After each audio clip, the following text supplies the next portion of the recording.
একবার ৩ বন্ধু ঘুরতে গিয়েছিলাম। আমি, বন্ধু বেল্লাল, বন্ধু রায়হান। তো ঘুরতে যাওয়ার পরে আমরা ওই জায়গাটার একটা দোকানে গিয়ে চা খেতে বসলাম। দোকানের পাশে দেখলাম একটা কুকুর বসে আছে। বেল্লাল কাজটা করলো কি, আমাদের চাটা দিল, তারপর ও একটা কুকুরের জন্য আবার একটা রুটি কিনলো, কুকুরকেও চা দিয়ে রুটি নিজ হাতে খাওয়িয়ে দিল।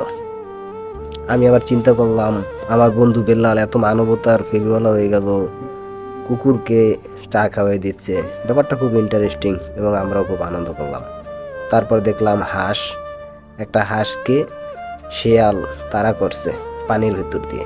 আমার বন্ধু বেল্লাল পানির ভিতরে নাম নিয়ে তারপর হাঁসটাকে উদ্ধার করলো। তারপর আবার মনে হলো, বেল্লাল হঠাৎ এত মানবতাওয়ালা মানুষ কীভাবে হইলো। সামনে আবার একটু এগোলাম, তখন আমি বেল্লালরে বললাম, বেল্লাল, তুই তো এত ভালো ছিলে না আগে, তুমি হঠাৎ করে এতটা এই আন্তরিকতার মানুষ কিভাবে হইলা? তখন বন্ধু রায়হান বলল কি, জানোস না এটা বেলালের প্রেমিকের বাড়ি? তখন আমি বললাম, হ্যাঁ প্রেমিকের বাড়ি, তাতে সমস্যা কি? তখন রায়হান বলল যে প্রেমের প্রথমে প্রথমে প্রেমিকের বাড়ির গরু ছাগল হাঁস মুরগি এগুলোকে এক ধরনের আত্মীয় বলা হয়।